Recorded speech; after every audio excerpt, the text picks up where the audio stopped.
Moving charges and magnetism എന്ന് പറയുന്ന ചാപ്റ്ററിൽ നമ്മൾ പഠിച്ചു കഴിഞ്ഞ കാര്യങ്ങൾ ഒന്നും കൂടി റിവൈസ് ചെയ്യാം. ആദ്യമായിട്ട് നമ്മൾ പഠിച്ചത് മാഗ്നറ്റിക് ലോറൻസ് ഫോഴ്സ്. ഒരു ചാർജ്ഡ് പാർട്ടിക്കിള് മാഗ്നറ്റിക് ഫീൽഡിൽ എൻ്റർ ചെയ്യുമ്പോൾ അതിൽ ആക്ട് ചെയ്യുന്ന ഫോഴ്സ് ആണ് magnetic Lorentz force. Magnetic Lorentz ഫോഴ്സിന്റെ ഇക്വേഷൻ ഇങ്ങനെയാണ്: vector F magnetic that is equal to Q into vector V cross vector B. അല്ലെങ്കിൽ മാഗ്നിറ്റ്യൂഡ് മാത്രം എഴുതുവാണെങ്കിൽ F equals QVB sine theta. ഈ ഇക്വേഷനിൽ നമുക്ക് മനസ്സിലാവും ഈ ഫോഴ്സിന്റെ ഡിറക്ഷൻ എന്ന് പറയുന്നത് വെക്ടർ വിയും വെക്ടർ ബിയും ഉൾപ്പെടുന്ന പ്ലെയിനിന് എങ്ങനെയായിരിക്കും? പെർപെൻഡിക്കുലർ ആയിരിക്കും. അപ്പൊ അവിടെ നിന്ന് വേറൊരു കാര്യം കൂടി നമ്മൾ മനസ്സിലാക്കണം. അപ്പോൾ vector F is perpendicular to velocity, അല്ലെങ്കിൽ vector F perpendicular to displacement. Therefore, work done is equal to 0. അതായത് മാഗ്നറ്റിക് ലോറൻസ് ഫോഴ്സ് മൂലമുണ്ടാവുന്ന വർക്ക് ഡണ്ണിന്റെ വാല്യൂ എന്തായിരിക്കും? 0 ആയിരിക്കും. അതിനുശേഷം നമ്മൾ അതിന്റെ 3 കേസസ് നോക്കി. അതായത് മാഗ്നറ്റിക് ഫീൽഡിന് പാരലൽ ആയിട്ട് ആ ചാർജ്ഡ് പാർട്ടിക്കിൾ എൻ്റർ ചെയ്യുവാണെങ്കിൽ തീറ്റ വാല്യൂ എന്തായിരിക്കും? തീറ്റ 0 degree. Therefore, force F equals QVB sin 0 എന്ന് വരുന്നത് sin 0 0. അപ്പോൾ ഫോഴ്സ് ഈക്വൽസ് 0. അത് കാരണം ആ ചാർജ്ഡ് പാർട്ടിക്കിൾ അൺഡിഫ്ലക്റ്റഡ് ആയിട്ട് മൂവ് ചെയ്തോളും. അതിന്റെ പാത്തിന് ഡീവിയേഷൻ ഒന്നും സംഭവിക്കില്ല. ഇനി മാഗ്നറ്റിക് ഫീൽഡിന് പെർപെൻഡിക്കുലർ ആയിട്ടാണ് ചാർജ്ഡ് പാർട്ടിക്കിൾ എൻ്റർ ചെയ്യുന്നതെങ്കിൽ തീറ്റ equals 90 degree. Then F equals QVB sin 90, that is F equals QVB. വളരെ ഇമ്പോർട്ടന്റ് ആയിട്ടുള്ള ഇക്വേഷൻ ആണ്. അതായത് ഫോഴ്സിന്റെ വാല്യൂ ഒരു മാക്സിമം വാല്യൂ ആയിരിക്കും. അതിന്റെ ഫലമായിട്ട് ആ ചാർജ്ഡ് പാർട്ടിക്കിൾ ഫോളോ ചെയ്യുന്ന പാത്തിന്റെ ഷേപ്പ് എന്തായിരിക്കും? സർക്കുലർ പാത്ത് ആയിരിക്കും. ദെൻ ഒരു ഇൻക്ലിനേഷനിലാണെങ്കിൽ, അതായത് ഒരു പർട്ടിക്കുലർ ആംഗിൾ തീറ്റ മാഗ്നറ്റിക് ഫീൽഡുമായിട്ട് ഉണ്ടാക്കുകയാണെങ്കിൽ ഫോഴ്സിന്റെ ഇക്വേഷൻ നമുക്കറിയാം. F ഈക്വൽസ് QVB സൈൻ തീറ്റ. അങ്ങനെയെങ്കിൽ ആ ചാർജ്ഡ് പാർട്ടിക്കിൾ ഫോളോ ചെയ്യുന്ന പാത്തിന്റെ ഷേപ്പ് ഹെലിക്കൽ പാത്ത് ആയിരിക്കും. കാരണം ആ വെലോസിറ്റി വെക്ടറിന് 2 കമ്പോണൻസ് ഉണ്ടായിരിക്കും, ഹൊറിസോണ്ടൽ ആൻഡ് വെർട്ടിക്കൽ അല്ലെങ്കിൽ പെർപെൻഡിക്കുലർ കമ്പോണൻസ്. അപ്പൊ അതിന്റെ ഫലമായിട്ട് ആ ചാർജ്ഡ് പാർട്ടിക്കിൾ ഫോളോ ചെയ്യുന്ന പാത്ത് എന്ന് പറയുന്നത് ഹെലിക്കൽ പാത്ത് ആയിരിക്കും. ഈ മാഗ്നറ്റിക് ലോറൻസ് ഫോഴ്സിന്റെ maximum value F equals QVB എന്ന് പറഞ്ഞു. അതിൽ നിന്ന് നമുക്ക് വേണമെങ്കിൽ ആ മാഗ്നറ്റിക് ഫീൽഡിന്റെ മാഗ്നിറ്റ്യൂഡ് കണ്ടുപിടിക്കാം. വളരെ സിമ്പിൾ ആയിട്ടുള്ള ഒരു ഇക്വേഷൻ ആണ്. B that is equal to F by QV. ഈ മാഗ്നറ്റിക് ഫീൽഡിന്റെ കോമൺ ആയിട്ട് നമ്മൾ യൂസ് ചെയ്യുന്ന യൂണിറ്റ് ആണ് ടെസ്ല. മറ്റൊരു യൂണിറ്റ് ഉണ്ട്, CGS സിസ്റ്റം ആണെങ്കിൽ ഒരു സ്മോൾ യൂണിറ്റ് ആണ് ഗോസ്. അപ്പൊ കൺവേർഷൻ ഒന്ന് ഓർത്തിരിക്കുക. 1 ഗോസ് ഈക്വൽസ് 10⁻⁻⁴ ടെസ്ല. എർത്തിന്റെ കേസ് ആണെങ്കിൽ മാഗ്നറ്റിക് ഫീൽഡിന്റെ വാല്യൂ ഒന്ന് ഓർത്തിരിക്കണേ, 3.6 × 10⁻⁻5 ടെസ്ല. അടുത്തതായിട്ട് നമ്മൾ ഇലക്ട്രിക് ലോറൻസ് ഫോഴ്സ്, അത് നമ്മൾ ഇലക്ട്രോസ്റ്റാറ്റിക്സിൽ പഠിച്ചാണ് അല്ലെ. ഒരു ചാർജ്ഡ് പാർട്ടിക്കിള് ഒരു ഇലക്ട്രിക് ഫീൽഡിലാണ് ഇരിക്കുന്നതെങ്കിൽ അതിൽ ആക്ട് ചെയ്യുന്ന ഫോഴ്സ് ആണ് ഇലക്ട്രിക് ലോറൻസ് ഫോഴ്സ്. അപ്പൊ vector F e that is equal to Q into vector e. വീണ്ടും ഒരു കമ്പൈൻഡ് ഫീൽഡിലാണ് ഈ ചാർജ്ഡ് പാർട്ടിക്കിൾ എങ്കിൽ, അതായത് ഒരു ഇലക്ട്രിക് ഫീൽഡും ഉണ്ട് ഒരു മാഗ്നറ്റിക് ഫീൽഡും ഉണ്ട്.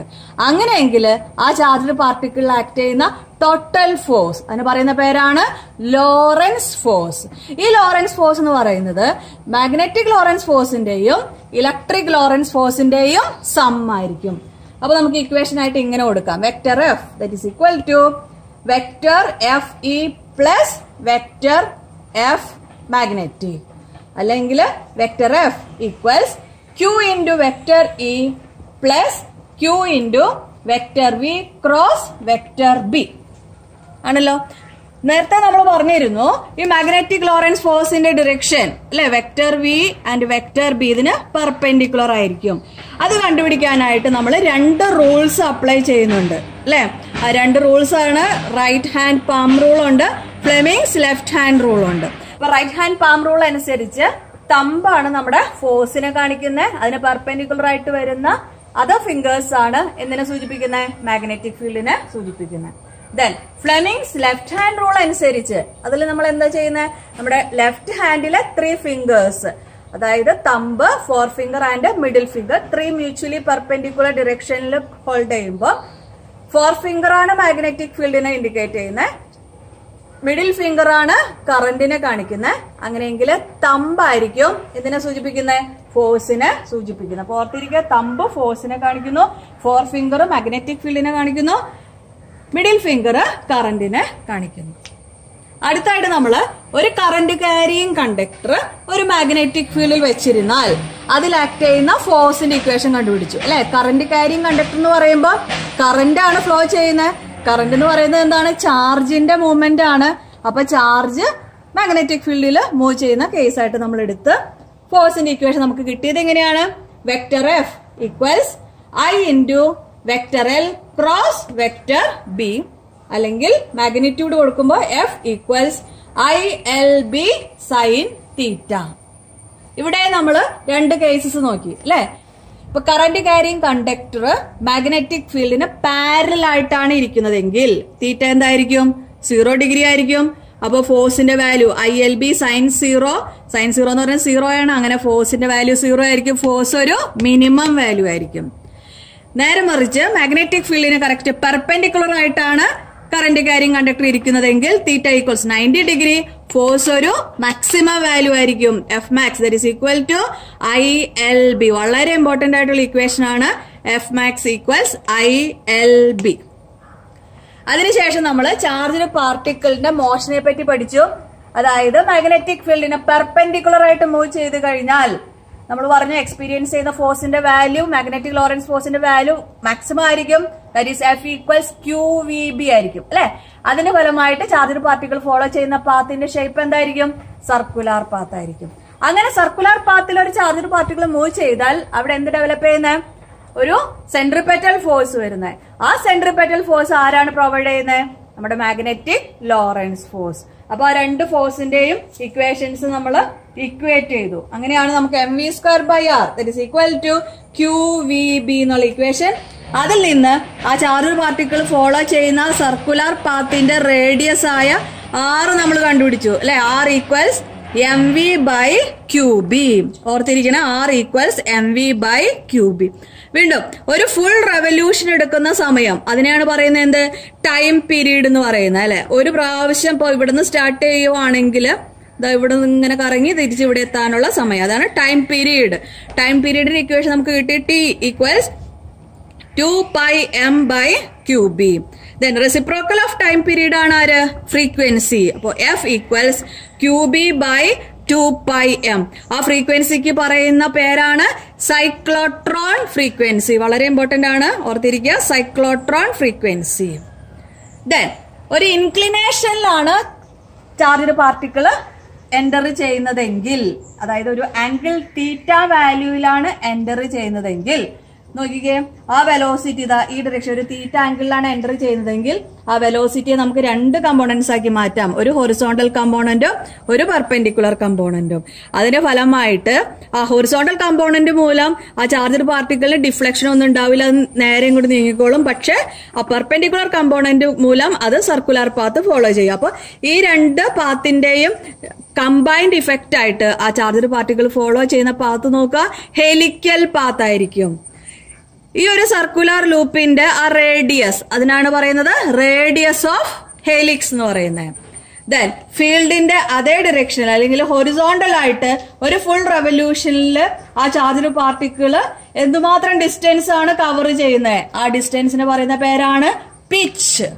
ആ പിച്ച് കണ്ടുപിടിക്കാൻ നമ്മൾ ചെയ്തത് എന്താണ്, horizontal component of velocity that is VH into time period എന്ന് പറഞ്ഞു കൊടുത്ത് നമുക്ക് ഇക്വേഷൻ കിട്ടി.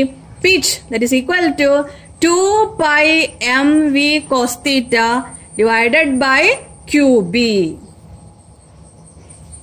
അതിനുശേഷം നമ്മൾ വെലോസിറ്റി സെലക്ടറിലേക്ക് കടന്നു അല്ലെ. വെലോസിറ്റി സെലക്ടർ എന്ന് പറയുമ്പോൾ എന്താണ്, മ്യൂച്വലി പെർപെൻഡിക്കുലർ ആയിട്ടുള്ള ഇലക്ട്രിക് ആൻഡ് മാഗ്നറ്റിക് ഫീൽഡില് ചാർജ്ഡ് പാർട്ടിക്കിൾ ഒരു പർട്ടിക്കുലർ വെലോസിറ്റിയിൽ മൂവ് ചെയ്യുവാണ്. അങ്ങനെ ഒരാളല്ല, a stream of charged particles, different velocities ഉള്ള ചാർജ്ഡ് പാർട്ടിക്കിൾ മൂവ് ചെയ്യുമ്പോൾ നമുക്ക് ആവശ്യമുള്ള ആ വെലോസിറ്റിയുള്ള ചാർജ്ഡ് പാർട്ടിക്കിളിനെ മാത്രം സെലക്ട് ചെയ്തെടുക്കാനായിട്ടാണ് നമ്മൾ വെലോസിറ്റി സെലക്ടർ യൂസ് ചെയ്യുന്നത്. അപ്പൊ പെർപെൻഡിക്കുലർ ആയിട്ട് ഇലക്ട്രിക് ആൻഡ് മാഗ്നറ്റിക് ഫീൽഡ് ആണ് ഇവിടെ അപ്ലൈ ചെയ്യുന്നത്. അപ്പൊ ഇലക്ട്രിക് ഫീൽഡ് ഇതാ y ആക്സിസിലും മാഗ്നറ്റിക് ഫീൽഡ് z ഡിറക്ഷനിലും ആ ചാർജ്ഡ് പാർട്ടിക്കിൾ x ഡിറക്ഷനിലും എൻ്റർ ചെയ്യുന്നതെങ്കിൽ നമുക്ക് equation QE that is equal to QVB എന്ന് പറഞ്ഞു കിട്ടും. അതിൽ നിന്ന് വെലോസിറ്റിക്ക് സോൾവ് ചെയ്തു v ഈക്വൽസ് E/B. വളരെ സിമ്പിൾ ആയിട്ടുള്ള വളരെ ഇമ്പോർട്ടന്റ് ആയിട്ടുള്ള ഇക്വേഷൻ ആണ് v ഈക്വൽസ് E/B. ഈ പ്രിൻസിപ്പിൾ ആണ് മാസ് സ്പെക്ട്രോമീറ്ററിൽ യൂസ് ചെയ്യുന്നത്. അപ്പോൾ പർട്ടിക്കുലർ വെലോസിറ്റി ഉള്ള ചാർജ്ഡ് പാർട്ടിക്കിളിനെ ഇത് ഉപയോഗിച്ച് നമുക്ക് വേർതിരിച്ചെടുക്കാനായിട്ട് പറ്റും. അടുത്തതായിട്ട് നമ്മൾ വളരെ ഇമ്പോർട്ടന്റ് ആയിട്ടുള്ള മറ്റൊരു ഡിവൈസിലേക്ക് കടന്നു, സൈക്ലോട്രോൺ അല്ലെ. വളരെ ഇമ്പോർട്ടന്റ് ആണ് സൈക്ലോട്രോൺ എന്ന് പറയുമ്പോൾ എന്താണ്? ചാർജ്ഡ് പാർട്ടിക്കിൾസിനെ ആക്സിലറേറ്റ് ചെയ്യിക്കാൻ അല്ലെ, ഒരു പാർട്ടിക്കിൾ ആക്സിലറേറ്റർ ആണ് സൈക്ലോട്രോൺ. അപ്പൊ ഇതിന്റെ മെയിൻ പ്രിൻസിപ്പിൾ എന്ന് പറയുന്നത് ഒരു ചാർജ്ഡ് പാർട്ടിക്കിൾ മ്യൂച്വലി പെർപെൻഡിക്കുലർ ആയിട്ടുള്ള ഇലക്ട്രിക് ആൻഡ് മാഗ്നറ്റിക് ഫീൽഡിൽ എൻ്റർ ചെയ്യുമ്പോൾ ഇലക്ട്രിക് ഫീൽഡ് മൂലം അതിന് ആക്സിലറേഷൻ സംഭവിക്കുന്നു, മാഗ്നറ്റിക് ഫീൽഡ് മൂലം അത് ഫോളോ ചെയ്യുന്ന പാത്ത് സർക്കുലർ പാത്ത് ആയിരിക്കും. അപ്പൊ ഇതിന്റെ ഗവേണിംഗ് ഇക്വേഷൻ എന്ന് പറയുന്നത് ഇങ്ങനെയാണ്, mv²/r that is equal to QVB. അതിന്റെ മെയിൻ പാർട്ട് എന്ന് പറയുന്നത് mv²/r that is equal to QVB. അപ്പൊ അതിന്റെ മെയിൻ പാർട്ട് എന്ന് പറയുന്നത് ക്യാപിറ്റൽ D ഷേപ്പുള്ള അറിയപ്പെടുന്ന ഡീസ് എന്നാണ് അറിയപ്പെടുന്ന രണ്ട് ചേംബേഴ്സ് ഉണ്ട്, D1 ആൻഡ് D2. അതിന്റെ ഡയാമീറ്റേഴ്സ് പാരലൽ ആയിട്ട് വരുന്ന രീതിയിലാണ് അറേഞ്ച് ചെയ്തിരിക്കുന്നത്. അത് സിറ്റുവേറ്റ് ചെയ്യുന്നത് ഒരു ഇവാക്വേറ്റഡ് ചേംബറിലാണ്. ആ ചേംബർ വെച്ചിരിക്കുന്നത് strong magnetic north and south പോളിന്റെ ഇടയ്ക്കാണ്. ദെൻ ഇലക്ട്രിക് ഫീൽഡ് കിട്ടാനായിട്ട് ദാ ഇവിടെ ഒരു റേഡിയോ ഫ്രീക്വൻസി ഓസിലേറ്റർ കണക്ട് ചെയ്തിട്ടുണ്ട്. ഒരു ചാർജ്ഡ് പാർട്ടിക്കിളിനെ ആക്സലറേറ്റ് ചെയ്യിക്കാനായിട്ട് ദാ ഇവിടെ ചാർജ് പ്രൊഡ്യൂസ് ചെയ്യാനായിട്ട് ഇവിടെ ഒരു സോഴ്സ് ഉണ്ട്, ആ ഗ്യാപ്പിൽ സോഴ്സ് വെച്ചിട്ടുണ്ട്. ഇതിനെ കളക്ട് ചെയ്യാനായിട്ട് ഒരു ടാർജറ്റ് ഉണ്ട്. അപ്പൊ ഒരു ചാർജ്ഡ് പാർട്ടിക്കിൾ ഈ ഗ്യാപ്പിലേക്ക് എൻ്റർ ചെയ്യുന്നു, അവിടെ എന്തുണ്ട്? ഇലക്ട്രിക് ഫീൽഡ് ഉണ്ട്, അവിടെ വെച്ച് ആക്സലറേറ്റ് ചെയ്യുന്നു. അത് ആ ഇൻസ്റ്റന്റില് ഇപ്പൊ പോസിറ്റീവ് ചാർജ് ആണ് പുറത്തേക്ക് വരുന്നതെങ്കിൽ ഈ ഡി എന്തായിട്ട് മാറും? നെഗറ്റീവ് ചാർജ് ഉള്ളതായിട്ട് മാറുന്നു. അതിലേക്ക് എൻ്റർ ചെയ്യുവാണ്. എൻ്റർ ചെയ്ത് കഴിയുമ്പോൾ അവിടെ ഇലക്ട്രിക് ഫീൽഡ് ഇല്ല, അപ്പൊ അതിന് ആക്സലറേഷൻ ഇല്ല. പക്ഷെ അവിടെ ഒരു മാഗ്നറ്റിക് ഫീൽഡ് ഉണ്ട്. അപ്പൊ അത് ഫോളോ ചെയ്യുന്ന പാത്തിന്റെ ഷേപ്പ് ഒരു സെമി സർക്കുലർ പാത്തായിരിക്കും. അങ്ങനെ ഒരു ഹാഫ് പീരീഡ് കഴിയുമ്പോൾ കറക്റ്റ് ഈ ഡി നെഗറ്റീവ് ആവും, അടുത്ത ആള് പോസിറ്റീവ് ആവും. അപ്പോൾ ഈ ഡിയിലേക്ക് എൻ്റർ ചെയ്യുവാണ്. ഈ ഗ്യാപ്പ് കടന്നിട്ട് വേണം ഇവിടേക്ക് കിടക്കുക. അപ്പൊ ആ ഗ്യാപ്പിൽ വെച്ച് വീണ്ടും ആക്സലറേറ്റ് ചെയ്യുന്നു, വെലോസിറ്റി കൂടുന്നു. അപ്പോൾ ഈ ഡിയിലേക്ക് എൻ്റർ ചെയ്യുമ്പോൾ അത് ഫോളോ ചെയ്യുന്ന പാത്തിന്റെ റേഡിയസ് കുറച്ചും കൂടി കൂടുതലായിരിക്കും. അങ്ങനെ സ്റ്റെപ്പ് ബൈ സ്റ്റെപ്പ് ആയിട്ട് ഇതിങ്ങനെ ആക്സലറേറ്റ് ചെയ്ത് അതിന്റെ എനർജി കൂടി കൂടി കൂടി ആ മാക്സിമം വെലോസിറ്റിയിൽ കൂടി ഔട്ടർ മോസ്റ്റ് ലൂപ്പ് എത്തിക്കഴിയുമ്പോൾ അതിന്റെ വെലോസിറ്റി ഏറ്റവും മാക്സിമം ആയിരിക്കും, അത് ടാർജറ്റിലേക്ക് എത്തിച്ചേരുക ചെയ്യുന്നത്. അങ്ങനെ ആ ചാർജ്ഡ് പാർട്ടിക്കിളിന്റെ ടൈം പീരീഡിന്റെ ഇക്വേഷൻ നമ്മൾ കണ്ടുപിടിച്ചു, T ഈക്വൽസ് 2πm/QB. അതോടൊപ്പം തന്നെ അതിന്റെ റെസിപ്രോക്കൽ എടുത്ത് നമുക്കറിയാം ഫ്രീക്വൻസി ആണ്, F ഈക്വൽസ് QB/2πm. ഈ ഫ്രീക്വൻസിക്ക് പറയുന്ന പേരാണ് സൈക്ലോട്രോൺ ഫ്രീക്വൻസി. ആ സെയിം ഫോർമുല നമ്മൾ നേരത്തെ പഠിച്ചിരുന്നു. ഇനി ആ സർക്കുലർ പാത്തിന്റെ radius R equals mv/QB. Then നമുക്ക് കിട്ടുന്ന ആ എനർജറ്റിക് ആയിട്ടുള്ള ആ പാർട്ടിക്കിളിന്റെ kinetic energy, maximum value of kinetic energy that is equal to Q² B² R⁻²/2m. വളരെ ഇമ്പോർട്ടന്റ് ആയിട്ടുള്ള ഇക്വേഷൻ ആണ്, ഓർത്തിരിക്കുക. ദെൻ ഈ സൈക്ലോട്രോൺ എവിടെയൊക്കെയാണ് യൂസ് ചെയ്യുന്നത്? സൈക്ലോട്രോൺ ഉപയോഗിച്ച് നമുക്ക് ഹൈലി എനർജറ്റിക് ആയിട്ടുള്ള ആക്സിലറേറ്റഡ് ആയിട്ടുള്ള ചാർജ്ഡ് പാർട്ടിക്കിൾസിനെ കിട്ടുന്നു. അവ ന്യൂക്ലിയസുമായിട്ട് കൊളൈഡ് ചെയ്തിട്ട് കൊളീഷൻസ് നടത്തിയിട്ട് ന്യൂക്ലിയർ റിയാക്ഷൻസിനെ പറ്റി സ്റ്റഡി ചെയ്യാനായിട്ട് ഉപയോഗിക്കാം. പിന്നെ സോളിഡ്സിൽ അയോൺസ് ഇംപ്ലാന്റ് ചെയ്യാനായിട്ട് യൂസ് ചെയ്യാം. പിന്നെ മെഡിക്കൽ പർപ്പസ് ആണെങ്കിൽ ഡയഗ്നോസിസ് ആൻഡ് ട്രീറ്റ്മെന്റിനും യൂസ് ചെയ്യാറുണ്ട്. അതിനുശേഷം വളരെ വളരെ ഇമ്പോർട്ടന്റ് ആയിട്ടുള്ള ഒരു ലോ ആണ് നമ്മൾ പഠിച്ചത്, ബയോട്ട് സവാർട്ട് ലോ. ഒരു കറന്റ് ക്യാരിയിങ് എലമെന്റ് മൂലം ഒരു r ഡിസ്റ്റൻസ് അകലത്തില് മാഗ്നറ്റിക് ഫീൽഡിന്റെ മാഗ്നിറ്റ്യൂഡ് കണ്ടുപിടിക്കാനാണ് ഈ ലോ നമ്മൾ യൂസ് ചെയ്യുന്നത്. ബയോട്ട് സാവാർട്ട് ലോ അനുസരിച്ച് ആ ഒരു പർട്ടിക്കുലർ പോയിന്റില് മാഗ്നറ്റിക് ഫീൽഡിന്റെ ഇക്വേഷൻ എന്തായിരുന്നു? Vector dB that is equal to μ0/4π I into vector dl cross vector r by r cube. അല്ലെങ്കിൽ നമുക്ക് മാഗ്നിറ്റ്യൂഡ് ആയിട്ട് എഴുതുമ്പോൾ വളരെ ഇമ്പോർട്ടന്റ് ആയിട്ടുള്ള ഇക്വേഷൻ ആണ് ഓർത്തിരിക്കുക. dB that is equal to μ0/4π I dl sin theta by r square. ഇവിടെ വന്നിരിക്കുന്ന കോൺസ്റ്റന്റ് ആയ μ0 അതിന് പറയുന്ന പേരാണ് പെർമിയബിലിറ്റി ഓഫ് ഫ്രീ സ്പേസ്. അതിന്റെ വാല്യൂ ഓർത്തിരിക്കാം. μ0 equals 4π into 10⁻⁻7 tesla metre per ampere. അപ്പൊ കണ്ടോ, ഒരു കറന്റ് ക്യാരിങ് എലമെന്റ് ഐ ആണ് കറന്റിന്റെ ഡിറക്ഷൻ വാല്യൂ, അതിന്റെ ഡിറക്ഷൻ കാണിച്ചിട്ടുണ്ട്. ഒരു സ്മോൾ എലമെന്റ് അതിൽ കൺസിഡർ ചെയ്തു. എ ബി എന്ന് പറയുന്ന ലെങ്ത് ഡി എൽ ആണ്. സെന്ററിൽ നിന്ന് r ഡിസ്റ്റൻസ് അകലത്തില് നമ്മുടെ point P. Line joining the point and current എലമെന്റും കറന്റിന്റെ ഡിറക്ഷൻ നമ്മൾ ഉണ്ടാക്കുന്ന ആംഗിൾ ആണ് തീറ്റ എന്ന് പറയുന്നത്. ദെൻ ഇവിടെ നമ്മൾ മാഗ്നറ്റിക് ഫീൽഡ് ഡിറക്ഷൻ കാണിച്ചിട്ടുണ്ട്. ക്രോസ് ഇട്ട് കാണിച്ചിരിക്കുന്നത് അതിന്റെ അർത്ഥം into the plane of the board ആണ്. ആ ഡിറക്ഷൻ നമുക്ക് ഈ ഇക്വേഷനിൽ നിന്ന് പെട്ടെന്ന് മനസ്സിലാവും. അതായത് വെക്ടർ ഡി എല്ലും വെക്ടർ ആറും ഉൾപ്പെടുന്ന പ്ലെയിനിന് പെർപെൻഡിക്കുലർ ആയിട്ടായിരിക്കും മാഗ്നറ്റിക് ഫീൽഡ്. ആ മാഗ്നറ്റിക് ഫീൽഡ് കണ്ടുപിടിക്കാനായിട്ട് നമ്മളൊരു റൂൾ അപ്ലൈ ചെയ്തു, റൈറ്റ് ഹാൻഡ് ഗ്രിപ്പ് റൂൾ. ഇതാണ് നമ്മുടെ കറന്റ് ക്യാരിങ് കണ്ടക്ടർ എങ്കിൽ നമ്മുടെ റൈറ്റ് ഹാൻഡിൽ പിടിക്കുവാണ് ആ കറന്റ് ക്യാരിങ് കണ്ടക്ടറിന്റെ. കറന്റിന്റെ ഡിറക്ഷൻ ഇപ്പൊ അപ്വേർഡ് ഡിറക്ഷൻ ആണെങ്കിൽ തമ്പായിരിക്കും എന്തിനെ സൂചിപ്പിക്കുന്നത്? കറന്റിനെ സൂചിപ്പിക്കുന്നത്. അങ്ങനെയെങ്കിൽ നമ്മുടെ ഈ കേൾഡ് ഫിംഗേഴ്സ് ആണ് മാഗ്നറ്റിക് ഫീൽഡിനെ സൂചിപ്പിക്കുന്നത്. അപ്പൊ അതനുസരിച്ച് നമുക്ക് തമ്പ് അപ്വേർഡ് ഡിറക്ഷൻ ആണ്, കറന്റ് മുകളിലേക്കാണ് കാണിച്ചിരിക്കുന്നത്. അപ്പൊ തമ്പിന്റെ ഡിറക്ഷൻ കറന്റിന്റെ ഡിറക്ഷൻ തന്നെയാണ്. കേൾഡ് ഫിംഗേഴ്സിന്റെ ഡിറക്ഷൻ നോക്കുക, അത് എങ്ങോട്ടാണ് കാണിച്ചിരിക്കുന്നത്? ബോർഡിലേക്ക്. അതാണ് മാഗ്നറ്റിക് ഫീൽഡിന്റെ ഡിറക്ഷൻ കാണിച്ചിരിക്കുന്നത് into the plane of the board, cross ഇട്ട് കാണിച്ചിരിക്കുന്നത്. അപ്പൊ ഓർക്കണേ, തമ്പാണ് കറന്റിന്റെ ഡിറക്ഷൻ, കേൾഡ് ഫിംഗേഴ്സ് ആണ് മാഗ്നറ്റിക് ഫീൽഡിന്റെ ഡിറക്ഷൻ. അതിനുശേഷം ഇലക്ട്രോസ്റ്റാറ്റിക്സിൽ നമ്മൾ പഠിച്ച പെർമിറ്റിവിറ്റി ഓഫ് ഫ്രീ സ്പേസും ഇപ്പോൾ പഠിച്ച പെർമിയബിലിറ്റി ഓഫ് ഫ്രീ സ്പേസ് അതിനെ തമ്മിൽ കണക്ട് ചെയ്തിട്ടുള്ള ഇക്വേഷനിലേക്ക് എത്തി. വളരെ ഇമ്പോർട്ടന്റ് ആയിട്ടുള്ള ഇക്വേഷൻ ആണ് ε0 μ0 that is equal to 1/c². Then Biot Savart law apply ചെയ്തിട്ട് ഒരു സർക്കുലർ കറന്റ് ക്യാരിയിങ് ലൂപ്പിന്റെ കേസിൽ മാഗ്നറ്റിക് ഫീൽഡിന്റെ ഇക്വേഷൻ കണ്ടുപിടിച്ചു. ആക്സിയൽ ലൈനില് ഒരു പർട്ടിക്കുലർ പോയിന്റില് മാഗ്നറ്റിക് ഫീൽഡിന്റെ മാഗ്നിറ്റ്യൂഡും കണ്ടുപിടിച്ചു, അതോടൊപ്പം തന്നെ ഡിറക്ഷനും നമ്മൾ കണ്ടുപിടിച്ചു. അപ്പോ ഇതാണ് നമ്മുടെ സർക്കുലർ കറന്റ് ക്യാരിയിങ് ലൂപ്പ്. ആ സർക്കുലർ കറന്റ് ക്യാരിയിങ് ലൂപ്പിന്റെ സെന്ററിൽ നിന്ന് ഒരു എക്സ് ഡിസ്റ്റൻസ് അകലത്തില് നമ്മുടെ പോയിന്റ്, ആ പോയിന്റിലെ മാഗ്നറ്റിക് ഫീൽഡാണ് നമ്മൾ കണ്ടുപിടിച്ച് ബയോട്ട് സാവാർട്ട് ലോ ആണ് അപ്ലൈ ചെയ്തത്. അങ്ങനെ നമുക്ക് കിട്ടിയ ഇക്വേഷൻ ആണ് B that is equal to μ0 I r² divided by 2 into r² plus x² the whole raised to 3/2.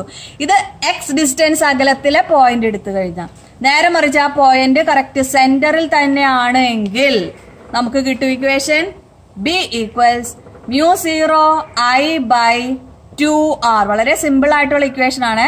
B equals μ0 I/2r. ഇത് ഒരു ലൂപ്പ് ഉണ്ടായിരുന്നുള്ളൂ. ഇനി അങ്ങനെ n ടേൺസ് ഉണ്ടെങ്കിൽ ഇക്വേഷൻ എന്ത് വരുന്നത്? B equals μ0 Ni/2r. ഇവിടെ ഒരു കാര്യം ശ്രദ്ധിക്കുക, സെന്ററിലായിരിക്കും മാഗ്നറ്റിക് ഫീൽഡിന്റെ സ്ട്രെങ്ത് കൂടുതൽ. രണ്ട് സൈഡിലേക്കും പോകുന്നതനുസരിച്ച് സ്ട്രെങ്ത് കുറഞ്ഞു കുറഞ്ഞു വരും. അപ്പൊ ഈ ഗ്രാഫും കൂടി ഒന്ന് ഓർത്തിരിക്കുക. സെന്ററിൽ മാഗ്നറ്റിക് ഫീൽഡ് കൂടുതലും സൈഡിലേക്ക് വരുന്നതനുസരിച്ച് മാഗ്നറ്റിക് ഫീൽഡ് കുറഞ്ഞും വരും. വീണ്ടും അതിന്റെ ഡിറക്ഷൻ കണ്ടുപിടിക്കാനായിട്ട്, മാഗ്നറ്റിക് ഫീൽഡിന്റെ ഡിറക്ഷൻ കണ്ടുപിടിക്കാനായിട്ട് നമ്മൾ right hand palm rule apply ചെയ്തു. റൈറ്റ് ഹാൻഡ് പാം റൂൾ അനുസരിച്ച് നമ്മുടെ കറന്റ് ക്യാരിയിങ് കണ്ടക്ടറിനെ നമ്മുടെ റൈറ്റ് ഹാൻഡിൽ എങ്ങനെ പിടിച്ചു? നമ്മുടെ കേൾഡ് ഫിംഗേഴ്സ് കറന്റിന്റെ ഡിറക്ഷൻ ആയിട്ട് വരുന്ന രീതിയിൽ ഹോൾഡ് ചെയ്തു. അങ്ങനെയെങ്കിൽ തമ്പാണ് എന്തിന്റെ ഡിറക്ഷൻ? മാഗ്നറ്റിക് ഫീൽഡിന്റെ ഡിറക്ഷൻ. അപ്പൊ അതാണ് ഇവിടെ കാണിച്ചിരിക്കുന്നത്. നമ്മുടെ കറന്റിന്റെ ഡിറക്ഷൻ കാണിച്ചിട്ടുണ്ട്. ഇവിടെ നിന്ന് ഇങ്ങോട്ട് വരുന്ന രീതിയിൽ ഇങ്ങനെയാണ് കറന്റ് ഫ്ലോ ചെയ്യുന്നത്. അങ്ങനെയെങ്കിൽ നമ്മുടെ തമ്പാണ് മാഗ്നറ്റിക് ഫീൽഡിന്റെ ഡിറക്ഷൻ. അതിനുശേഷം ആംബിയേഴ്സ് സർക്യൂട്ടൽ ലോ പഠിച്ചു അല്ലെ? Ampere's circuital law. The line integral of magnetic field around any closed path is equal to mu 0 times the total current enclosed by the path. നമുക്ക് കിട്ടിയ ഇക്വേഷൻ ഇങ്ങനെയാണ്. Line integral vector B dot vector dl that is equal to mu 0 I. ഈ ampere circuital law ഉപയോഗിച്ച് നമ്മൾ 3 cases ചെയ്തു. First one, straight current carrying കണ്ടക്ടറിന്റെ കേസിൽ magnetic field കണ്ടുപിടിച്ചു.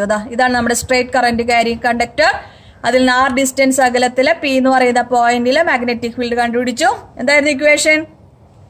B equals mu 0 I by 2 pi r. വളരെ simple ആയിട്ടുള്ള equation ആണ്. പ്രോബ്ലം ഒക്കെ ചോദിക്കാറുണ്ട്, ഓർത്തിരിക്കാം. അതിനുശേഷം സോളിനോയിഡിന്റെ കേസിൽ മാഗ്നറ്റിക് ഫീൽഡ് കണ്ടുപിടിച്ചു അല്ലെ? ഇന്റീരിയറിലെ പോയിന്റിലെ magnetic field equation B that is equal to mu 0 small n I. ആ സ്മോൾ n എന്ന് പറയുന്നത് number of turns per length ആണ്. ഒരു എൻഡിലാണെങ്കിൽ പറഞ്ഞു തന്നിരുന്നു എന്തായിരുന്നു ഇക്വേഷൻ? B equals mu 0 ni by 2. ടൊറോയിഡിന്റെ കേസ് ആണെങ്കിൽ സെയിം ഫോർമുല തന്നെ നമുക്ക് വരുന്നത് B equals mu 0 ni. പക്ഷെ n എന്ന് പറയുന്നത് ഓർത്തിരിക്കണേ number of turns by circumference ആണ്. ഇവിടെ capital N by 2 pi r. ഇനി ഇതിപ്പോ നമ്മൾ എയർ കോറിന്റെ കേസാ പറഞ്ഞത്. നേരെ മറിച്ചൊരു അയൺ കോർ ആണ് എങ്കിൽ ഇക്വേഷൻ ഇങ്ങനെ വരും. B equals mu 0 mu r n I. അതായത് mu r ടൈംസ് ആയിട്ട് മാഗ്നറ്റിക് ഫീൽഡ് ഇൻക്രീസ് ചെയ്യുന്നതായിട്ട് കാണാൻ സാധിക്കും. അതിനുശേഷം നമ്മൾ 2 straight current carrying conductors parallel ആയിട്ട് കീപ്പ് ചെയ്യുമ്പോൾ അവിടെ ഡെവലപ്പ് ചെയ്യുന്ന ഫോഴ്സ് പെർ യൂണിറ്റ് ലെങ്ത് എന്താന്ന് കണ്ടുപിടിച്ചു അല്ലെ? അപ്പൊ അതിന് നമുക്ക് കിട്ടിയ ഇക്വേഷൻ ആണ് force per unit length small f that is equal to mu 0 I1 I2 by 2 pi d. D എന്ന് പറയുന്നത് അവർ തമ്മിലുള്ള സെപ്പറേഷൻ. I1 ആൻഡ് I2 ആണ് ആ current carrying conductors. D distance അകലത്തിൽ വെച്ചിരുന്നാൽ ഓർത്തിരിക്കുക, രണ്ടിലെയും കറന്റിന്റെ ഡിറക്ഷൻ സെയിം ഡിറക്ഷൻ ആണെങ്കിൽ ഫോഴ്സ് കണ്ടോ അട്രാക്റ്റീവ് ഇൻ നേച്ചർ ആയിരിക്കും. ഇത് സെയിം ഡിറക്ഷൻ ആണെങ്കിൽ മാത്രം അട്രാക്റ്റീവ്, ഓപ്പോസിറ്റ് ഡിറക്ഷൻ ആണെങ്കിൽ ഫോഴ്സിന്റെ നേച്ചർ റിപ്പൾസീവ് നേച്ചർ ആയിരിക്കും. ദിസ് ഇക്വേഷനിൽ നിന്ന് നമ്മൾ ആംബിയർ എന്താന്നും ഡിഫൈൻ ചെയ്തു അല്ലെ? I1 ആൻഡ് I2 1 ആംബിയർ ആയിട്ട് എടുത്തു, ഡിസ്റ്റൻസ് 1 മീറ്റർ ആയിട്ട് എടുത്തു. അപ്പൊ ഫോഴ്സ് പെർ യൂണിറ്റ് ലെങ്ത് നമുക്ക് എത്രയായിട്ട് കിട്ടി? 2 into 10⁻⁻7 ന്യൂട്ടൺ പെർ മീറ്റർ ആയിട്ട് കിട്ടി. അതിനുശേഷം ഒരു rectangular current carrying loop magnetic ഫീൽഡിൽ പ്ലേസ് ചെയ്ത് കഴിഞ്ഞാൽ അതിലുണ്ടാവുന്ന ടോർക്ക് എന്താന്ന് കണ്ടുപിടിച്ചു അല്ലെ? അപ്പോ നമ്മൾ ചെയ്തത് ഒരു മാഗ്നറ്റിക് ഫീൽഡിൽ, യൂണിഫോം മാഗ്നറ്റിക് ഫീൽഡിൽ ഒരു കറന്റ് ക്യാരിയിങ് റെക്ടാങ്കുലർ ലൂപ്പാണ് പ്ലേസ് ചെയ്തിരിക്കുന്നത്. അങ്ങനെയെങ്കിൽ ടോർക്ക് ഡെവലപ്പ് ചെയ്ത് നമ്മൾ പറഞ്ഞു. അതായത് ഈ രണ്ട് സെക്ഷൻസിലെയും ഫോഴ്സ് കൊളീനിയർ ഫോഴ്സ് ആണ്, അത് ക്യാൻസൽ ചെയ്തു പോകും. ഈ രണ്ട് സെക്ഷനിലെയും ഫോഴ്സ്, അതായത് പെർപെൻഡിക്കുലർ ആയിട്ട് മാഗ്നറ്റിക് ഫീൽഡിന് പെർപെൻഡിക്കുലർ ആയിട്ട് വരുന്ന രണ്ട് സെക്ഷനിലെ ഫോഴ്സ് അവിടെ ഉള്ളൂ. അതിന്റെ ഫലമായിട്ടൊരു ടോർക്ക് ഡെവലപ്പ് ചെയ്യുന്നു. അപ്പൊ ഫോഴ്സ് ഇൻറ്റു പെർപെൻഡിക്കുലർ ഡിസ്റ്റൻസ് ഒക്കെ നമ്മൾ കണ്ടുപിടിച്ച് ചെയ്തു. എന്തായിരുന്നു equation? Vector tau that is equal to vector M cross vector B, അല്ലെങ്കിൽ മാഗ്നിറ്റ്യൂഡ് കൊടുക്കുമ്പോൾ tau equals M B sine theta. വളരെ ഇമ്പോർട്ടന്റ് ആയിട്ടുള്ള ഇക്വേഷൻ ആണ്, ഓർത്തിരിക്കുക. ഈ എം എന്ന് പറയുന്നത് എന്തായിരുന്നു? Moment, magnetic moment. M equals I A ആണ്. അപ്പൊ നമ്മുടെ ഇക്വേഷൻ ഇങ്ങനെ നമുക്ക് റെപ്രസെന്റ് ചെയ്യാം. Tau equals I A B sine theta. n number of turns ഉണ്ടെങ്കിൽ, ആ ലൂപ്പിന് n ടേൺസ് ഉണ്ടെങ്കിൽ ഇക്വേഷൻ ഇങ്ങനെ വരും. Tau equals n into I A B sine theta. അതിനുശേഷം ഒരു സർക്കുലർ കറന്റ് ലൂപ്പിനെ നമ്മൾ എന്തായിട്ട് കണക്കാക്കി? ഒരു മാഗ്നറ്റിക് ഡൈപോൾ ആയിട്ട് മനസ്സിലാക്കാനായിട്ട് സാധിച്ചു. വിത്ത് ഡൈപോൾ മൊമെന്റ് അല്ലെങ്കിൽ മാഗ്നറ്റിക് മൊമെന്റ് എത്രയായിരുന്നു? IA. അപ്പൊ ഓർത്തിരിക്കുക, മൊമെന്റ് M=IA. ദെൻ അതിന്റെ പോൾസ് തിരിച്ചറിയാനായിട്ട് ചെയ്തത് എങ്ങനെയാണ്? കറന്റിന്റെ ഡിറക്ഷൻ ക്ലോക്ക് വൈസ് ഡിറക്ഷൻ ആണെങ്കിൽ ആ ഫേസ് സൗത്ത് പോളും, കറന്റിന്റെ direction anticlockwise direction ആണെങ്കിൽ ആ ഫേസ് നോർത്ത് പോളോ എന്ന് മനസ്സിലാക്കി. ദെൻ ഒരു ഓർബിറ്റിൽ കൂടി റിവോൾവ് ചെയ്തുകൊണ്ടിരിക്കുന്ന ഇലക്ട്രോണിന്റെ കേസിൽ മാഗ്നറ്റിക് മൊമെന്റ് നമ്മൾ കണ്ടുപിടിച്ചു അല്ലെ. ഇലക്ട്രോൺ റിവോൾവ് ചെയ്യുമ്പോൾ ഉറപ്പായിട്ടും ഓപ്പോസിറ്റ് ഡിറക്ഷനിൽ എന്തുണ്ട്? കറന്റ് ഉണ്ട് അല്ലെ. അപ്പൊ ഇത് കറന്റ് ക്യാരിയിങ് ലൂപ്പാണ്. അപ്പൊ ഒരു മാഗ്നറ്റിക് ഡൈപോൾ ആണ്. അപ്പോ മാഗ്നറ്റിക് മൊമെന്റ് ഓഫ് ഇലക്ട്രോൺ നമുക്ക് കിട്ടിയത് മ്യൂഎൽ.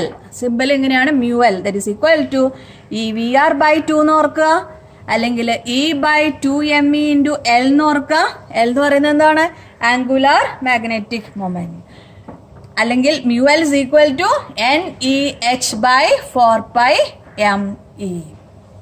ഇവിടുന്ന് നമ്മളൊരു റേഷ്യോ പറഞ്ഞു, µL/L that is small E/2mv. അതിന് പറയുന്ന പേരാണ് ഗൈറോ മാഗ്നറ്റിക് റേഷ്യോ. അതിന്റെ വാല്യൂ ഓർത്തിരിക്കുക, 8.8 × 10⁻10 കൂളം/കിലോഗ്രാം. ഇനി ഫസ്റ്റ് ഓർബിറ്റിന്റെ കേസ് ആണെങ്കിൽ small n that is equal to 1. അപ്പൊ µL that is equal to EH/4πme. അതിന് പറയുന്ന പേര് ബോർ മാഗ്നെറ്റോൺ. വാല്യൂ ഓർക്കണേ, 9.27 × 10⁻⁻24 ആംബിയർ മീറ്റർ സ്ക്വയർ. ദെൻ അവസാനമായിട്ട് നമ്മൾ മറ്റൊരു ഡിവൈസ് പഠിച്ചു, moving coil galvanometer. Moving coil galvanometer വളരെ മൈന്യൂട്ട് ആയിട്ടുള്ള കറന്റ് മെഷർ ചെയ്യാനായിട്ടാണ് യൂസ് ചെയ്യുന്നത്. ഇതും നേരത്തെ പറഞ്ഞ ആപ്ലിക്കേഷൻ ആണ്. അതായത് ടോർക്ക് ഇക്വേഷൻ ആണ് നമ്മളിവിടെ അപ്ലൈ ചെയ്യുന്നത്. ഒരു റെക്ടാങ്കുലർ കറന്റ് ക്യാരിയിങ് ലൂപ്പ് ഒരു മാഗ്നറ്റിക് ഫീൽഡിൽ പ്ലേസ് ചെയ്ത് കഴിഞ്ഞാൽ അവിടെ ഡെവലപ്പ് ചെയ്യുന്ന ടോർക്ക് എന്താന്ന് നോക്കി. ആ ടോർക്ക് അതായത് റൊട്ടേറ്റിംഗ് ടോർക്കാണ്. അതിന്റെ ഫലമായിട്ട് ഇത് ടേൺ ചെയ്യും. ആ റൊട്ടേറ്റിംഗ് ടോർക്കിനെ ബാലൻസ് ചെയ്യുന്ന രീതിയിൽ ഒരു ഇന്റേണൽ ടോർക്കും വരുന്നു. ആ രണ്ട് ഇക്വേഷൻസിനെയും ഇക്വേറ്റ് ചെയ്ത് സോൾവ് ചെയ്തിട്ട് നമുക്ക് കറന്റിന്റെ ഇക്വേഷൻ കിട്ടി. I equals K/NAB × 5. ആ ബ്രാക്കറ്റിലുള്ള ടേം K/NAB അതിനെന്താ പറയുന്നത്? Galvanometer constant. അവിടെ നിന്ന് നമുക്ക് മനസ്സിലാവും I പ്രപ്പോർഷണൽ ടു 5. അതായത് കറന്റിന്റെ വാല്യൂ ആർക്ക് പ്രപ്പോർഷണൽ ആണ്? ആ ഡിഫ്ലക്ഷൻ എന്തുമാത്രം ആംഗിൾ ആണ് ടേൺ ചെയ്ത് അതിന് പ്രപ്പോർഷണൽ ആയിരിക്കും. അപ്പോ ആ ഫിഗറും കൂടി ഒന്ന് ഓർത്തിരിക്കുക. അപ്പാരറ്റസിന്റെ ഹോസ് ഷൂ ഷേപ്പുള്ള കോൺകേവ് സൈഡായിട്ട് വരുന്ന മാഗ്നറ്റ് ആണ് യൂസ് ചെയ്യുന്ന. കാരണം റേഡിയൽ മാഗ്നറ്റിക് ഫീൽഡ് നമുക്ക് കിട്ടണം ടോർക്ക് എപ്പോഴും മാക്സിമം ആയിട്ട് വരാനായിട്ട്. ടോർക്ക് മാക്സിമം ആയിട്ട് വരുന്ന എപ്പോഴാണ്? ആ plain of the loop magnetic ഫീൽഡിന് പാരലൽ ആയിട്ട് വന്നു കഴിഞ്ഞാൽ. ദെൻ ഇവിടെ സോഫ്റ്റ് അയൺ വെച്ചിട്ടുണ്ട്. അതിന് കാരണം ഈ മാഗ്നറ്റിക് ഫീൽഡിനെ ഈ ലൂപ്പിന്റെ സെന്ററിലേക്ക് കോൺസെൻട്രേറ്റ് ചെയ്യിക്കാനും ഫീൽഡിന്റെ സ്ട്രെങ്ത് കൂട്ടാനായിട്ടും പോയിന്റർ ഉണ്ട് ആ സ്കെയിലിൽ റീഡിങ് കാണിക്കാനായിട്ട്. അവിടെ നമ്മൾ രണ്ട് ടേംസ് പഠിച്ചു. Current sensitivity deflection for unit current NAB/K and voltage sensitivity deflection for unit voltage NAB/KR. ഇവിടെ ഒരു കാര്യം കൂടി നമ്മൾ പറഞ്ഞു, കറന്റ് സെൻസിറ്റിവിറ്റി ഇപ്പൊ നമ്പർ ഓഫ് ടേൺസ് കൂട്ടുമ്പോൾ കറന്റ് സെൻസിറ്റിവിറ്റി കൂടും. പക്ഷേ വോൾട്ടേജ് സെൻസിറ്റിവിറ്റി കൂടണമെന്നില്ല. കാരണം നമ്പർ ഓഫ് ടേൺസ് കൂടുമ്പോൾ ഉറപ്പായിട്ടും റെസിസ്റ്റൻസും കൂടും. അപ്പോൾ വോൾട്ടേജ് സെൻസിറ്റിവിറ്റിയുടെ ഇക്വേഷനിൽ ഡിനോമിനേറ്ററിൽ കണ്ടോ R എന്നുള്ള ടേം റെസിസ്റ്റൻസ് ഉണ്ട്. അപ്പൊ N കൂടുമ്പോൾ ഉറപ്പായിട്ടും കൂടെ റെസിസ്റ്റൻസും കൂടും. അതായത് N/R ഒരു കോൺസ്റ്റന്റ് ആയിരിക്കും. അപ്പോൾ കറന്റ് സെൻസിറ്റിവിറ്റി കൂടിയാലും വോൾട്ടേജ് സെൻസിറ്റിവിറ്റി കൂടില്ല, ഓർത്തിരിക്കാം. അതിനുശേഷം നമ്മൾ ഈ മൂവിംഗ് കോയിൽ ഗാൽവനോമീറ്ററിനെ എങ്ങനെ അമ്മീറ്റർ ആയിട്ട് കൺവേർട്ട് ചെയ്യാം, അതോടൊപ്പം തന്നെ എങ്ങനെ വോൾട്ട് മീറ്റർ ആയിട്ട് കൺവേർട്ട് ചെയ്യാം, അതിലേക്കാണ് കടന്നത്.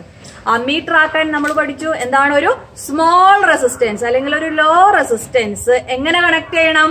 ഗാൽവനോമീറ്ററിന് പാരലൽ ആയിട്ട് കണക്ട് ചെയ്യണം. അതായത് ഒരു ലോ റെസിസ്റ്റൻസിന് പറയുന്ന പേരാണ് ഷണ്ട് റെസിസ്റ്റൻസ്. അപ്പൊ ഷണ്ട് ചെയ്യാന്ന് പറയും. അപ്പൊ ഗാൽവനോമീറ്ററിനെ ഷണ്ട് ചെയ്ത് കഴിഞ്ഞാൽ അതെന്തായിട്ട് മാറി? അമീറ്റർ ആയിട്ട് മാറി. അപ്പൊ ഇതാണ് നമ്മുടെ galvanometer with resistance capital G, ഒരു small resistance shunt resistance S ആണ് പാരലായിട്ട് കണക്ട് ചെയ്യുന്നത്. അപ്പൊ അതൊരു അമീറ്റർ ആയിട്ട് മാറിയിട്ടുണ്ട്. അപ്പൊ ഈ ഷണ്ട് റെസിസ്റ്റൻസിന്റെ ഇക്വേഷൻ നമ്മൾ കിട്ടിയത് S equals I G G by I minus I G. ഈ ഐ ജി എന്ന് പറയുന്നത് ഗാൽവനോമീറ്ററിൽ കൂടെ ഫ്ലോ ചെയ്യുന്ന കറന്റ് ആണ്. വളരെ ഇമ്പോർട്ടന്റ് ആയിട്ടുള്ള ഇക്വേഷൻ ആണ്, ഓർത്തിരിക്കുക. അപ്പോൾ അമീറ്റർ ആക്കി മാറ്റാൻ by connecting small resistance parallel to galvanometer. Then ഈ combination effective resistance R effective that is equal to parallel combination അല്ലേ. അപ്പൊ G S by G plus S.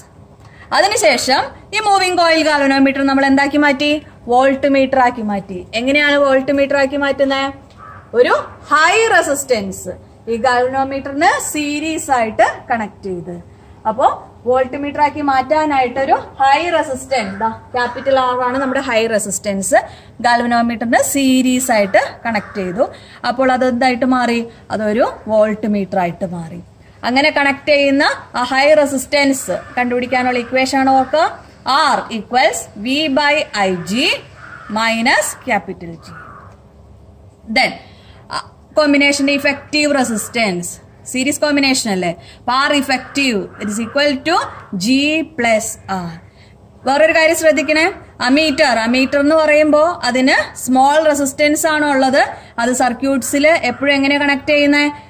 Series ആയിട്ടാണ് കണക്ട് ചെയ്യുന്നത്.